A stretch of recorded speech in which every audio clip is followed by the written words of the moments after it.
Hace 2000 años, a principios del siglo I, el mundo era gobernado desde Roma.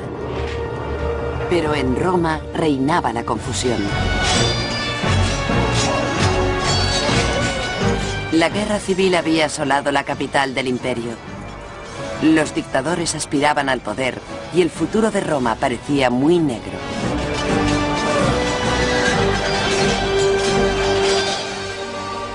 Sin embargo, el Imperio Romano surgió del caos más fuerte y deslumbrante que nunca. En unos pocos años se extendió desde Britania por toda Europa hasta el sur de Egipto, desde el norte de África por todo el Mediterráneo hasta Oriente Medio. Abarcaba cientos de lenguas y religiones y cultivó estas culturas tan diversas en una tierra muy fértil, de la que surgió la civilización occidental. Roma se convirtió en la primera y más perdurable superpotencia, extendiéndose sobre siglos y continentes. Los días gloriosos de Roma estuvieron marcados por nombres que han llegado hasta nosotros a través de los milenios: Ovidio y Nerón, Séneca y Calígula. Pero la historia de Roma es más que la historia de unos hombres famosos. Millones de personajes menos conocidos interpretaron distintos acordes en la sinfonía del imperio. Hombres como el rico benefactor Eumachia, Boadicea, la reina rebelde, e innumerables soldados y esclavos desconocidos, senadores y campesinos. Y por encima de todos ellos, un hombre, César Augusto. Este fue el emperador que marcó el tono de las asombrosas resonancias de Roma. Esta serie narra la historia de Augusto y su pueblo, los hombres y mujeres que impusieron el orden al caos, conformando el mayor imperio que el mundo haya visto jamás, y dando inicio al Imperio Romano en el siglo I.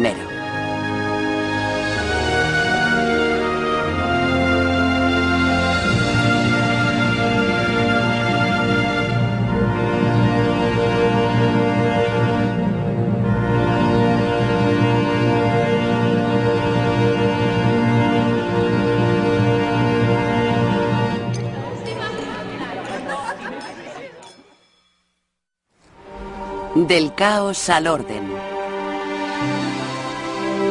2000 años después de que reinaran los faraones de Egipto, 400 años después del florecimiento de la cultura griega, 300 años después de Alejandro Magno, en un pequeño pueblo de Italia nació un niño llamado Octavio. Años después, ese niño sería conocido como Augusto, y su nacimiento, según nos relata un historiador de la antigüedad, estuvo aderezado por la leyenda. Su padre, que capitaneaba un ejército en tierras lejanas, fue una arboleda sagrada en busca de una profecía sobre el futuro del niño. Cuando se vertió vino sobre el altar, las llamas llegaron hasta el cielo, una señal que solo había sido vista una vez antes con Alejandro Magno. El sacerdote declaró que Augusto gobernaría el mundo.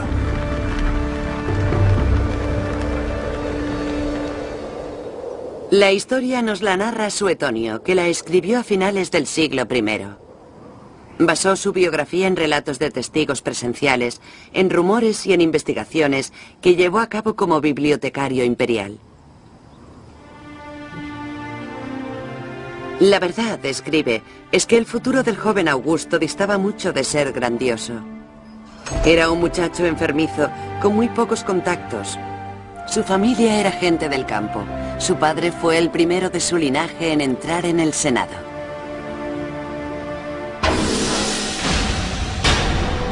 Y aún peor, Augusto nació en unos tiempos muy peligrosos. La guerra civil era una herida abierta desde hacía décadas. Los nobles enemistados, muchos de ellos controlando poderosos ejércitos, luchaban para conseguir el poder para sí mismos. Y con frecuencia, las tradiciones romanas de un gobierno popular eran pisoteadas. Así como también los ciudadanos inocentes.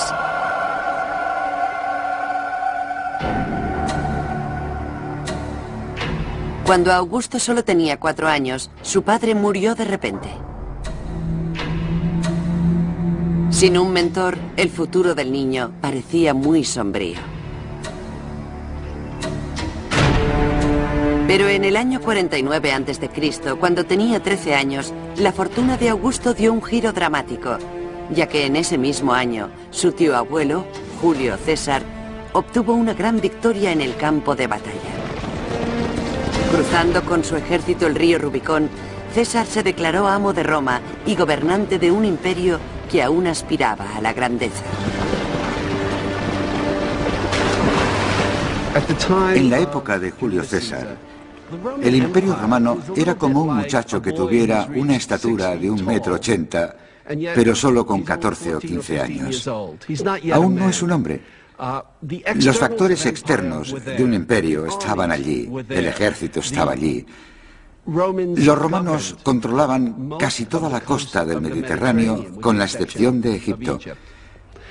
Sin embargo, aún no habían aprendido a unir todos los elementos en un organismo funcional. Las últimas décadas de luchas internas habían debilitado al imperio. Las tribus del norte hostigaban las fronteras, los enemigos se enfrentaban a Roma en el este, y la provincia de España amenazaba con independizarse. Julio César se movilizó rápidamente para reforzar las fronteras y su propio legado. César no tenía herederos, de manera que cuando Augusto completó con éxito una peligrosa misión, César adoptó al adolescente en su testamento.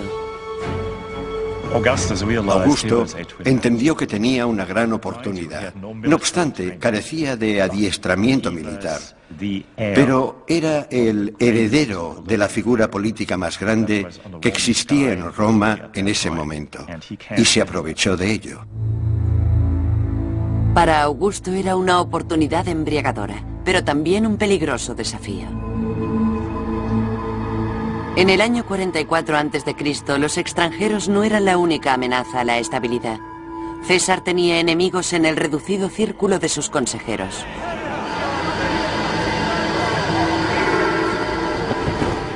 Asesinaron a César en una reunión del Senado. Por segunda vez en su vida, Augusto perdía a un padre.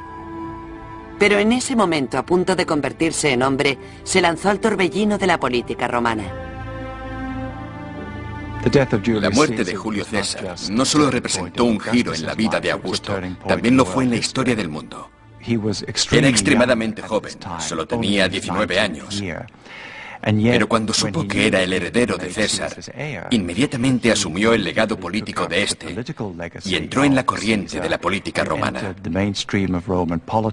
No vaciló al intentar vengar a su padre. Pero eso, por supuesto, implicaba salir al escenario político, crear un ejército e inmediatamente emerger en la lucha por el poder político supremo en Roma. Desplegó una gran brutalidad contra los prisioneros enemigos. En una ocasión, cuando un padre y su hijo suplicaban por su vida, ordenó que la suerte decidiera quién iba a ser ejecutado. El padre se ofreció voluntario y fue ejecutado. Debido a ello, el hijo se suicidó. Augusto observó cómo morían los dos. Suetonio describe la crisis como un juicio por fuego y Augusto no vaciló en ningún momento. Formó una estratégica alianza con Marco Antonio, un poderoso general que también quería el poder supremo. Juntos masacraron a sus enemigos en la capital. Luego persiguieron a sus rivales hasta las costas de Grecia, donde pelearon y ganaron 2 de las batallas más sangrientas de la historia de Roma. Cuando terminó la carnicería, el imperio era suyo. Augusto y Marco Antonio se dividieron el botín.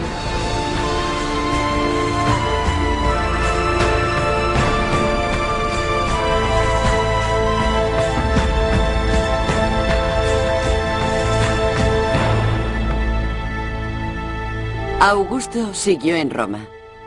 Pero Marco Antonio tomó el control de Egipto, una tierra que no estaba formalmente unida a Roma, aunque sí bajo el dominio romano.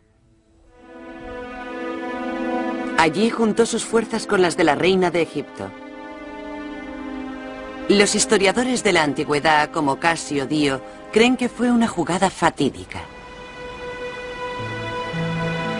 Cuando Marco Antonio se enamoró locamente de su nueva aliada, muchos temieron que la ambiciosa reina pudiera conspirar para dominar la misma Roma. Se llamaba Cleopatra.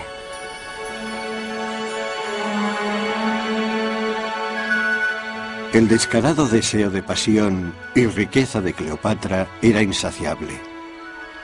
Por amor, se había proclamado reina de Egipto, pero fracasó en su objetivo de ser la reina de los romanos.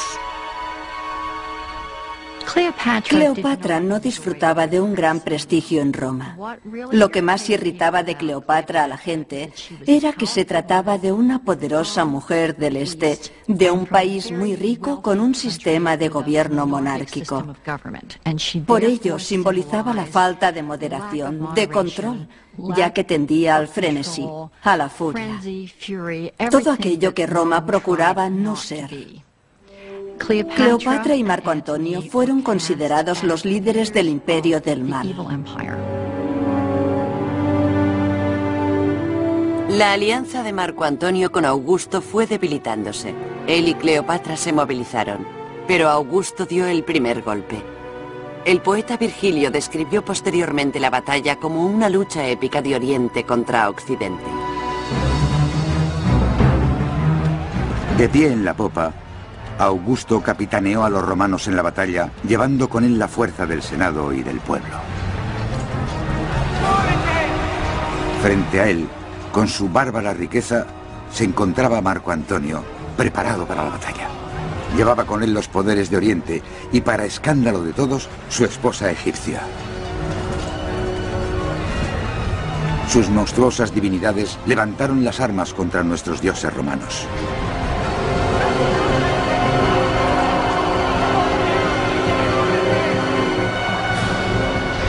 Tres cuartas partes de la flota egipcia fueron destruidas. Marco Antonio y Cleopatra se suicidaron, y la tierra de los faraones fue anexionada formalmente al Imperio Romano. Para Augusto, la anexión de Egipto resultó tremendamente importante. Fue el equivalente de las tropas de Hitler marchando por las calles de París. Egipto era un país que iba a proporcionar alimentos y tierras, pero sobre todo era una nación con un gran prestigio cultural. Una vez Roma hubo incorporado a Egipto como parte de su imperio, puede decirse que había conseguido el triunfo.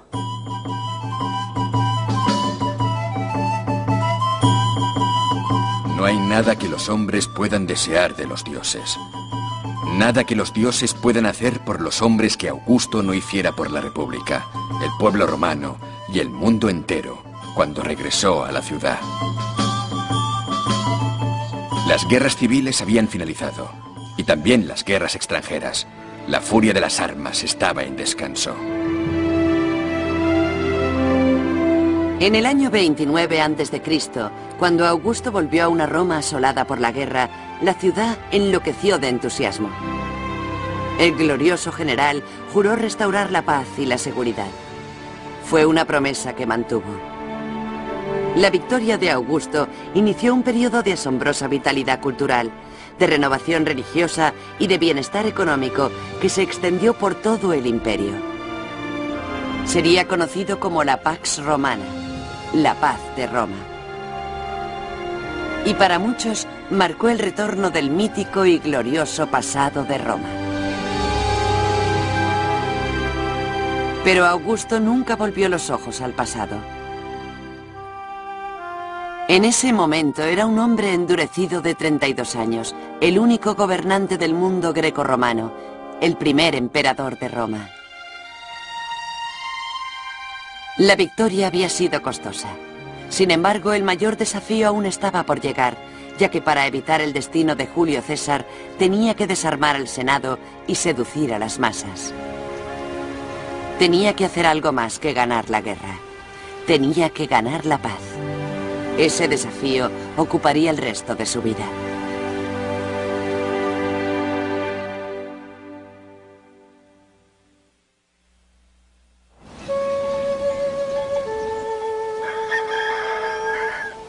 Dejadme dar un paso hacia adelante, aclararme la garganta y anunciar que soy natural de Sulmo, a pocos días de viaje al este de Roma.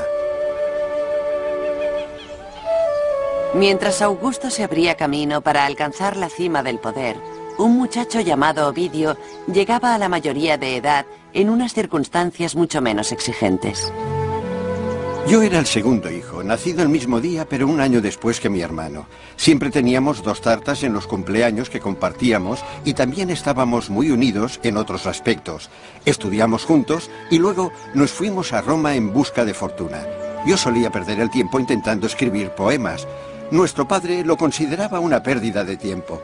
Desaprobaba cualquier trabajo que no te permitiera ganarte la vida decentemente y siempre decía, Homero murió pobre. Ovidio y Augusto tenían unos orígenes comunes.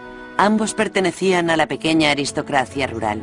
Y al igual que Augusto, la identidad y las ambiciones del joven fueron moldeadas por su exigente familia. Intenté dejar la poesía y dedicarme a la prosa en temas serios.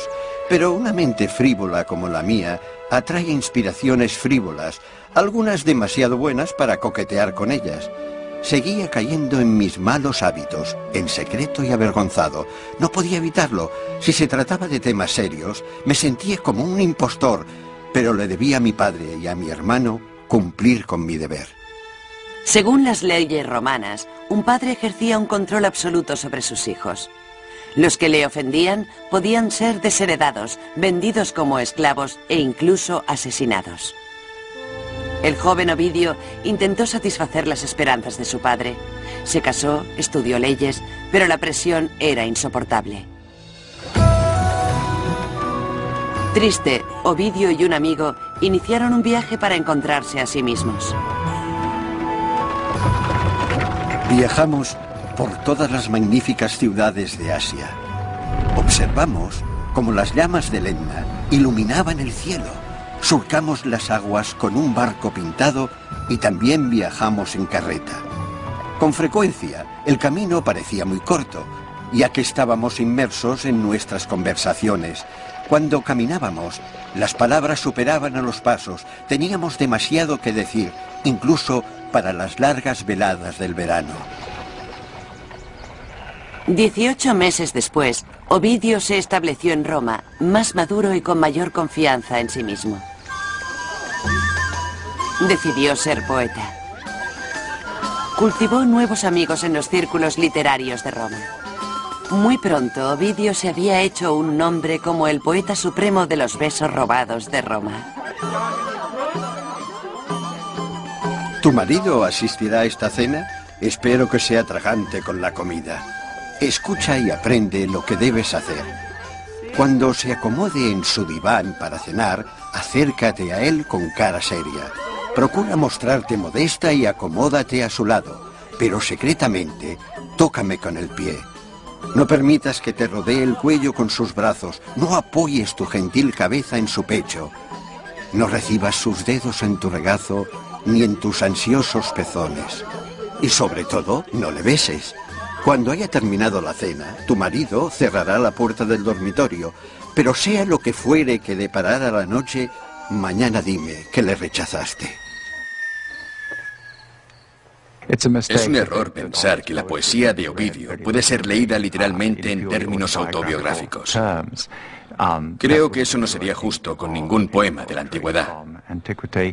Pero al mismo tiempo, Ovidio escribe sobre temas de los que ya tenía alguna experiencia. Y sin duda, con sus poemas de amor, abrió la puerta a un mundo que era muy diferente, en tono y calidad, al del ambiente oficial. Mientras Ovidio prosperaba como hombre de letras, el nuevo emperador se mostraba como un hombre de acción. Reconstruyó Roma y su propia familia. Tras divorciarse de su esposa, Augusto se casó con su amante Livia, que estaba en avanzado estado de gestación. La jugada causó una gran sorpresa y puso los pelos de punta a más de uno, ya que el amor no era el único motivo. Y a pesar de que Augusto esquivaba las trampas del poder absoluto, muchos sospechaban que quería establecer una dinastía, una línea de herederos que gobernara Roma durante generaciones. Augusto sabía que era un movimiento peligroso, que Julio César había sido asesinado por parecer un rey.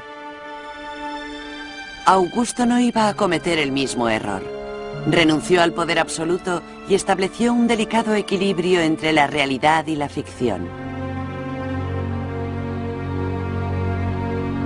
Habiendo adquirido por consenso universal el control sobre todos los asuntos, transfería el gobierno y el Senado al pueblo de Roma.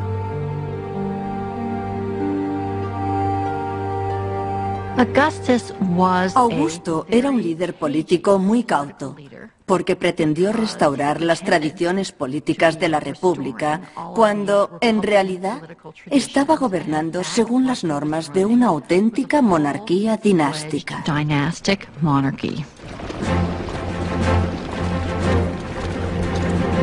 Augusto conquistó Cantabria, Aquitania, Pannonia, Dalmacia y toda la Lidia, así como Raesia. Augusto no solo cambió el imperio, también lo amplió. Egipto había sido anexionado a principios de su carrera. Muy pronto se le unió el norte de España. Augusto cruzó Europa para llegar a Germania y unió Oriente con Occidente, añadiendo la moderna Hungría, Austria, los Balcanes y el centro de Turquía. Estas victorias implicaron a soldados y senadores romanos y ofrecieron una buena distracción a los pobres de la ciudad. Cuando Augusto no estaba organizando carreras de cuadrigas o exhibiciones de gladiadores, mostraba animales exóticos traídos de los confines del Imperio de Roma. Un rinoceronte aparecía en el circo, tigres asiáticos en el teatro, una serpiente gigante en el foro. Una circunscripción clave para Augusto la formaba la población plebeya de Roma, que era básicamente populacho. Se trataba de varios cientos de miles de personas que no tenían trabajo, y para decirlo claramente, que había que sacar de la calle, y evitar que crearan problemas, porque la mezcla era muy volátil y combustible. La volátil mezcla que conformaba Roma se mantuvo tranquila durante los primeros 4 años del gobierno de Augusto. Luego, en el año 23 a.C., los acontecimientos dieron un giro dramático. Casio Dio escribió que una serie de desastres convencieron al pueblo de que Augusto no necesitaba menos poder, sino más. La ciudad se inundó al desbordarse el río, y los relámpagos alcanzaron a muchas construcciones. Luego, una plaga asoló Italia y nadie pudo trabajar la tierra. Los romanos creían que esas desgracias se debían a que Augusto había renunciado al poder. Deseaban nombrarle dictador. La plebe encerró a los senadores en el Senado y, amenazándoles con quemarlos vivos, los obligaron a votar a Augusto como gobernante absoluto. Las demandas amenazaban con trastornar el precario equilibrio político del emperador. Augusto cayó de rodillas ante los manifestantes, se rasgó la toga y se golpeó el pecho. Prometió a la plebe que personalmente se ocuparía del suministro del grano. Sin embargo, Augusto se negó a ser considerado un dictador. La muchedumbre se dispersó, pero la lección era muy clara. Augusto cabalgaba un tigre. Mantener el orden en las fronteras, en las calles y en el Senado era una tarea sobrehumana que necesitaba de un talento sobrehumano.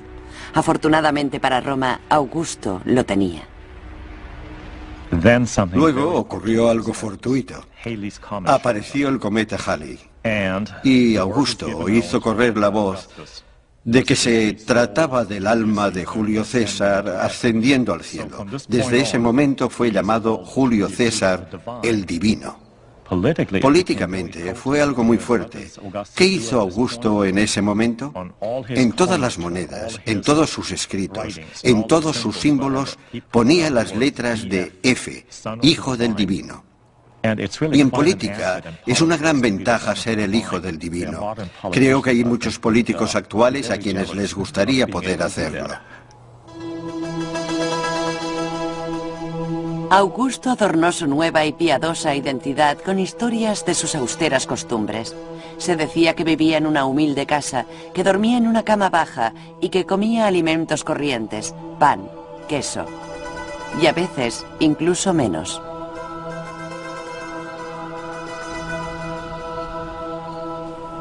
Mi querido Tiberio, ni siquiera un judío observa el ayuno del sábado tan rigurosamente como yo lo he hecho hoy. No he tomado nada hasta las primeras horas de la tarde, cuando comí 2 bocados antes del masaje.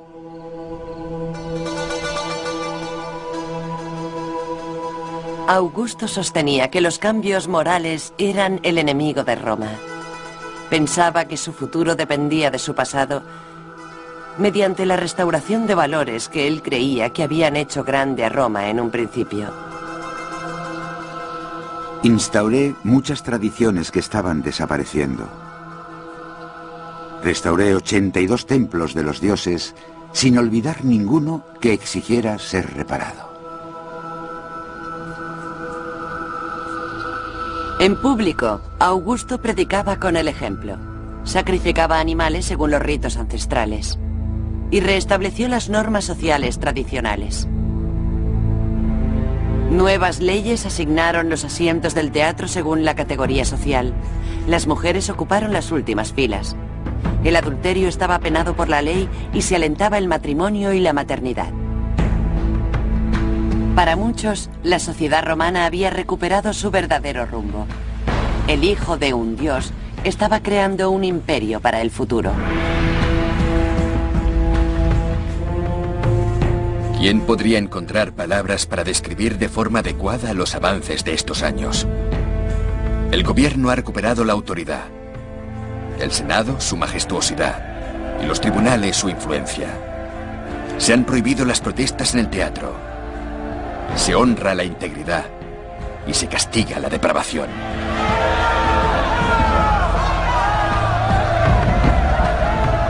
Pero entre los aplausos también había gritos de protesta.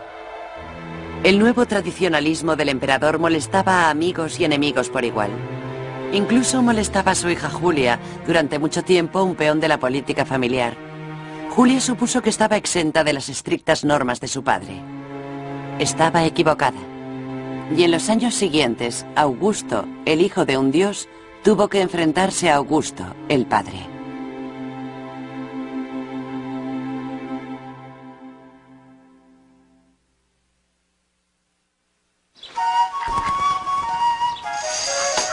Si hay alguien aquí que sea un novicio en el arte del amor, que lea mi libro.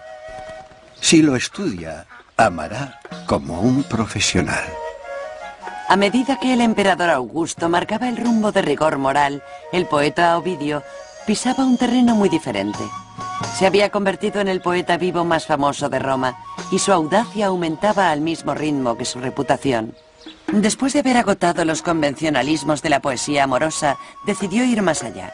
Empezó a componer un manual de consejos prácticos para el adulterio. Primer paso. Pasea por una columnata sombreada. No te pierdas el templo de Adonis, pero el teatro es tu mejor terreno de caza. Allí encontrarás mujeres dispuestas a satisfacer cualquier deseo. De la misma forma que las hormigas van y vienen, las damas cultas acuden en masa a los juegos. Van por el espectáculo y para exhibirse ellas mismas. Hay tantas que, a veces, me tambaleo al tener que elegir. Muchos romanos anhelaban seguir a su emperador por la senda de los viejos tiempos de la estricta virtud romana. Pero otros se deleitaban con las promesas de la nueva paz que Roma había encontrado. Ovidio era uno de ellos. Para el joven poeta los viejos límites carecían de sentido. No dudes de que podrás tener a cualquier mujer que desees. Algunas se entregan, otras se resisten, pero a todas les agrada que les hagas una proposición. Y aún en el caso de fracasar, el rechazo no duele. Pero ¿por qué ibas a fracasar? Las mujeres siempre agradecen el placer y las novedades les resultan excitantes. Las guerras civiles habían provocado enormes cambios sociales. Algunas mujeres habían ganado influencia política, más derechos y una nueva libertad. Según la tradición, una de esas mujeres era Julia, la única hija del emperador. Julia se sentía atraída por las letras y había sido bien educada, algo propio de la familia. También era de naturaleza apacible y sin ninguna intención cruel. Todo ello le valió una gran estima como mujer. En general, Julia no rechazaba los valores tradicionales. Durante mucho tiempo había soportado el exagerado control de su padre. Obedientemente se casó 3 veces para satisfacer sus ambiciones dinásticas. Tuvo 5 hijos. 2 de ellos, Cayo y Lucio, eran considerados por Augusto como probables herederos. Pero al igual que Ovidio, Julia esperaba algo más de la paz. Era inteligente y vivaz y tenía una lengua irreverente que se enfrentaba a las convenciones romanas. Su legendario ingenio ha llegado hasta nosotros gracias a un escritor romano llamado Macrobio. Su padre le ordenó en varias ocasiones, de forma cariñosa y severa, que modelase sus llamativos vestidos y que tuviera unas compañías menos dudosas. Una vez la vio con un vestido exageradamente escotado, lo desaprobaba, pero no dijo nada. Al día siguiente, Julia, con un vestido diferente, abrazó a su padre modestamente. Este no podía disimular su alegría y le dijo: ¿no es este vestido más apropiado para la hija de Augusto? Julia le respondió: hoy voy vestida para los ojos de mi padre. Ayer me vestí para los de mi marido.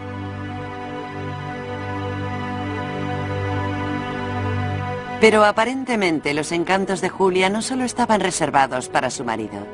La hija del emperador tuvo muchos amantes. Sus escarceos amorosos eran tan conocidos que la gente se sorprendía cuando sus hijos se parecían a su segundo marido, quien era el padre de sus 5 hijos, pero ella ingeniosamente replicaba: bien, eso se debe a que nunca acepta un pasajero a menos que vaya cargada. Lo que significaba que esperaba estar embarazada antes de iniciar sus aventuras, demostrando lo preocupada que estaba por proteger los lazos de sangre de sus hijos. Julia, al igual que Ovidio, es un testimonio de su época, pero no representaban a la mayoría de los romanos. La vida que ellos dos simbolizaban escandalizaba hasta la médula a la sociedad tradicional, y cuando Julia cumplió 38 años, se desató la crisis. En ese año estalló el escándalo en la propia casa del emperador. Es vergonzoso hablar de ello. Y horrible recordarlo. Un soldado romano expresó su profunda repugnancia por los extraordinarios excesos de Julia. Julia, ignorando a su padre Augusto, hizo todo lo que debería avergonzar a una mujer. No sé si por extravagancia o por lujuria. Alardeaba de sus pecados como si fueran sus virtudes y reafirmaba su libertad, ignorando las leyes de la decencia. La conducta de Julia desencadenó una crisis política a gran escala, que se vio marcada por exageradas afirmaciones. Se rumoreaba que la hija del emperador organizaba fiestas todas las noches en la plaza pública de Roma. Se decía que otorgaba sus favores sexuales en el podio desde donde su padre se dirigía al pueblo. Cuando los rumores llegaron a Augusto, el emperador reaccionó violentamente. Se negó a recibir visitas. Según Suetonio, al salir de sus aposentos, denunció públicamente a su única hija. Escribió una carta advirtiendo al Senado de su mala conducta, pero no estuvo presente cuando se leyó. Se encerró por vergüenza e incluso consideró la pena de muerte para su hija. Su obstinación aún fue mayor cuando el pueblo romano fue a verle varias veces, implorando en su nombre.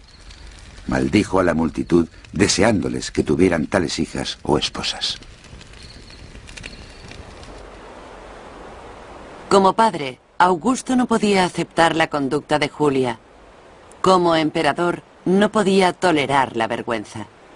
Augusto la desterró para el resto de su vida.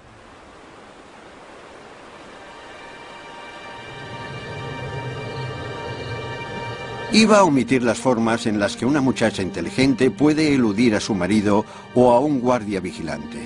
Pero ya que necesitas ayuda, este es mi consejo.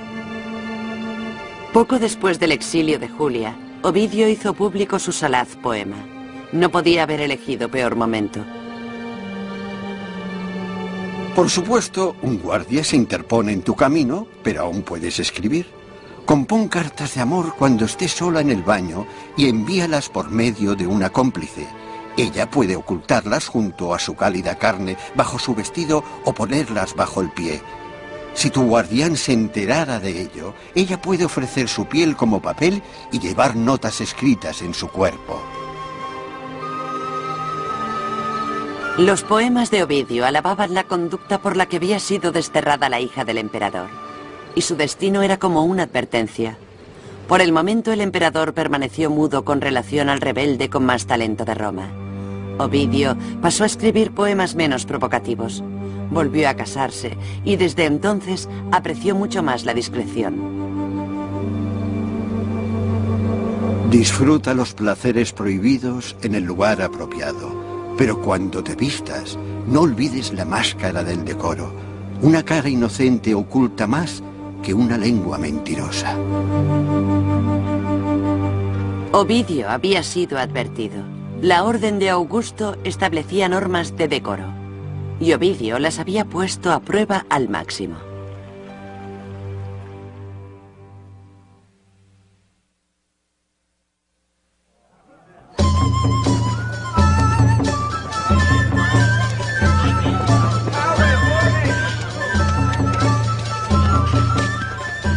Ahora considera los peligros de la noche. Las tejas caen de los tejados y te dan en la cabeza. Y el truán borracho buscando pelea no puede descansar sin encontrar pendencia. ¿Qué puedes hacer cuando un loco de atar se enfrenta a ti? O cuando los vecinos tiran vasijas rotas por la ventana. Coqueteas con el desastre si vas a cenar antes de redactar el testamento.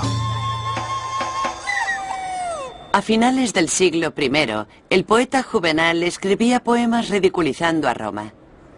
Era muy sarcástico y tenía buen ojo para las realidades más ocultas de la vida urbana. Nuestro bloque de viviendas es una ruina inestable. El encargado del edificio lo apuntala con palos delgados y enyesa las enormes grietas. Luego nos dice que descansemos tranquilos en su horrible trampa mortal. No creo que nuestra idea de Roma concuerde con la realidad de la Roma cotidiana de la época, porque lo que queda hoy son los grandes edificios públicos, no las miserables casuchas sin cañería y sin unas condiciones sanitarias aceptables en las que vivía la gente normal. Esa es, precisamente, la razón de que la élite prefiriera retirarse a las colinas, construyendo allí sus villas, alejados del ruido, del hedor y de la multitud de gente que se apretujaba.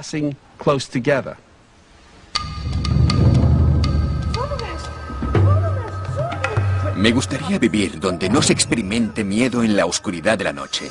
Incluso ahora mismo, huelo el fuego y oigo los gritos de un vecino pidiendo agua, mientras se esfuerza por salvar sus miserables pertenencias.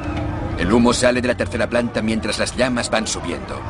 Pero el pobre desgraciado que vive en la última planta, con un techo con goteras y nidos de pájaros, ignora el peligro y seguro que se quemará.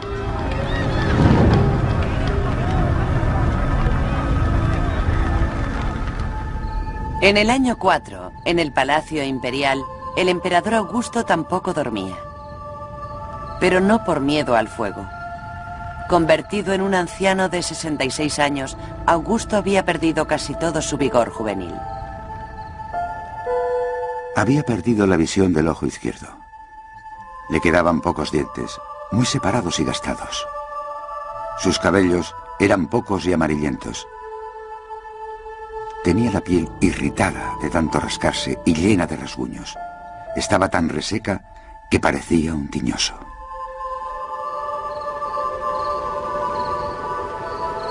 A medida que el emperador se acercaba a la muerte, iban apareciendo complots para dilucidar su sucesión. Sus nietos y herederos habían muerto de forma inesperada, y el mismo emperador vivía bajo la constante amenaza de ser asesinado. Hablando en nombre de Augusto, un historiador de la antigüedad expresó su dilema. A pesar de que la soledad es terrible, escribió, la compañía también lo es. Los hombres que nos protegen son los más aterradores. En cierto modo, Augusto parecía una roca, y lo que creó también lo parecía, por lo que es fácil olvidar su fragilidad. Creo que sus contemporáneos eran conscientes de dicha fragilidad, y desde luego Augusto estaba preocupado en exceso por proporcionar un sistema de gobierno seguro cuando él faltara.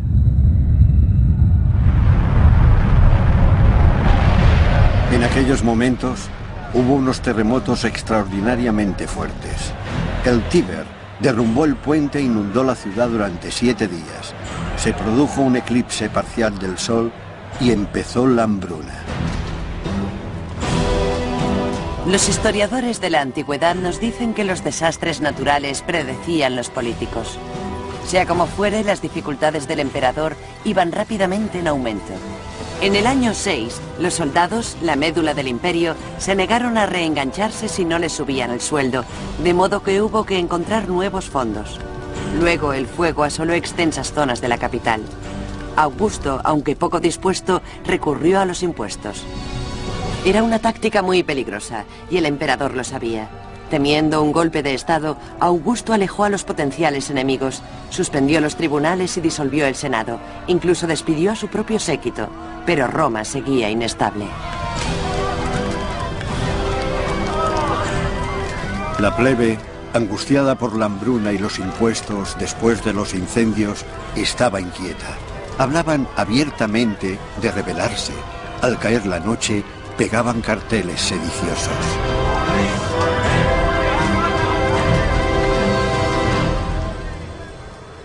La crisis pasó. Pero muy pronto, un nuevo y aún peor desastre golpeó al envejecido Augusto.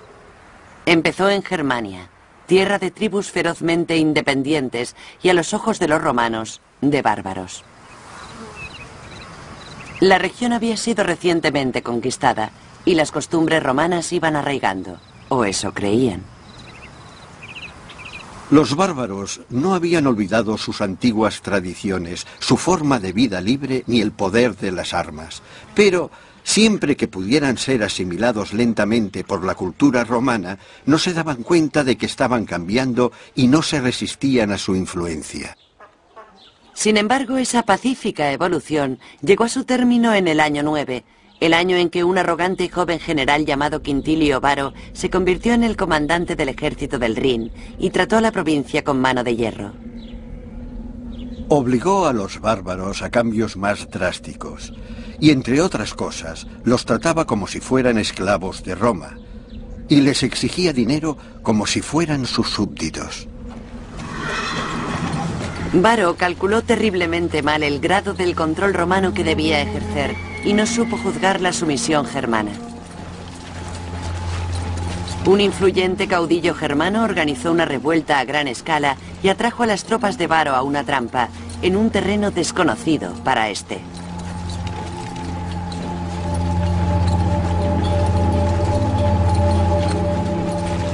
Las montañas eran rocosas y cortadas con profundas gargantas.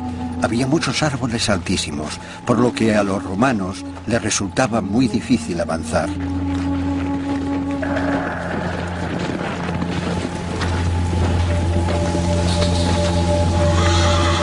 La lluvia formó una espesa cortina y los fuertes vientos les obligaron a separarse. Alrededor de los troncos y las raíces de los árboles, el terreno era resbaladizo. Mientras los romanos se enfrentaban a esos problemas, los bárbaros les rodearon. Salieron de todas partes. Primero, lanzaron proyectiles desde lejos. Pero luego, ya que nadie respondía y eran muchos los heridos, los bárbaros fueron acercándose y los romanos no pudieron defenderse.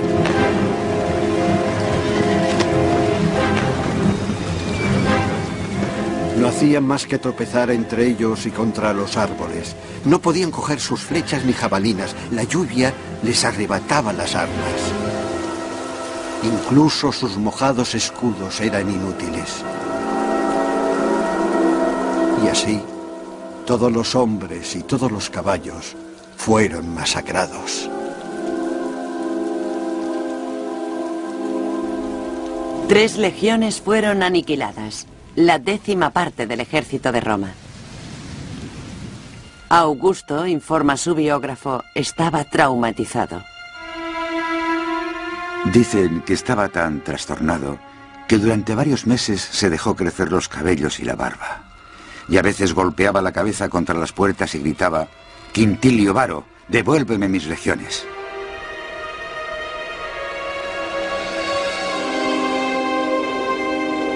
El desastre de Germania subrayó una cruda realidad. El imperio había nacido de la violencia y a la violencia amenazaba con volver. El emperador no se inclinaba por la indulgencia.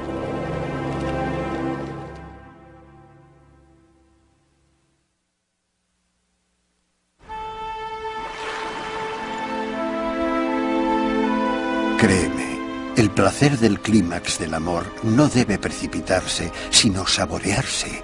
Y cuando llegues a esos lugares que a la mujer le encanta que le toquen, no permitas que la vergüenza se interponga entre vosotros. No te eches atrás.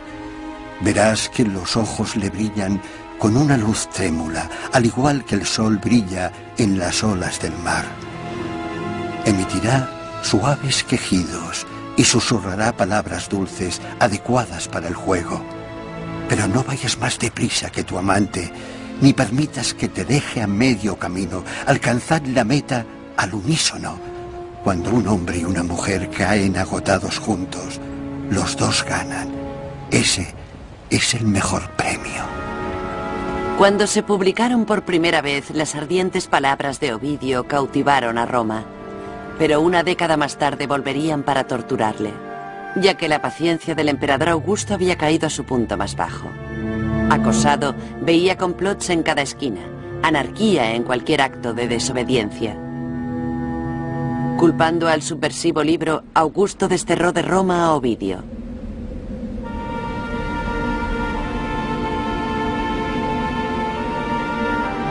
Hola, ¿estás ahí? Si es así, sé complaciente con estos versos míos. No provienen de mi jardín ni del viejo diván en el que solía recostarme. Quienquiera que seas y cualquiera que sea el salón, el dormitorio o el estudio en el que te encuentres, los he escrito en la cubierta, apoyado sobre la borda. El poeta fue enviado a un apartado lugar muy poco civilizado, en los confines del imperio, en las costas del Mar Negro. Para Ovidio, el más sofisticado de los urbanitas, ningún castigo podría haber sido más duro. Su picaresco aplomo se derrumbó convirtiéndose en angustia. Cuando cae la noche aquí, pienso en aquella otra noche, cuando fui arrojado a la interminable tristeza. Conseguimos reír 1 o 2 veces cuando mi esposa encontró en un viejo baúl algunas ropas viejas. Puede que esto esté de moda esta temporada, la nueva moda romana, pero de igual manera nuestras risas se cortaron y se convirtieron en lágrimas. Nos abrazamos. Mi esposa sollozaba junto al hogar. ¿Qué podía decirle yo? Di el primer paso con el que todos los viajes comienzan, pero no pude dar el segundo. Apenas podía respirar. Lo intenté de nuevo. Detrás de mí, ella cayó rodando por el suelo. Sus cabellos cayeron en cascada en el hogar, levantando polvo y cenizas. Oí que me llamaba por mi nombre. Creía haber sobrevivido lo peor. ¿Qué podía ser peor? Pero mi esposa se levantó, me persiguió y me abrazó sollozando. Los sirvientes la apartaron. Cualquier vestigio de dignidad que aún me quedara murió allí.